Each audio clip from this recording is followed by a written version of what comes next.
while you're washing it. And the two braids are to keep your braids from unraveling once the water hits them.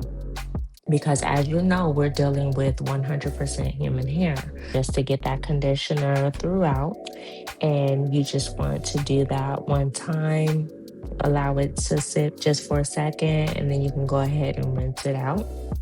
And I just squeeze the braids to make sure that the excess water is off of them, and just make sure that all your conditioner is rinsed out as well. I want to also examine it to make sure that none of my braids are unraveling or coming down.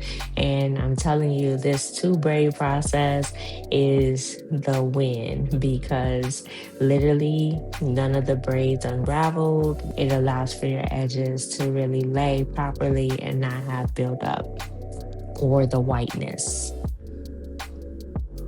because the whiteness typically comes from oil, having oil on your hair or old product.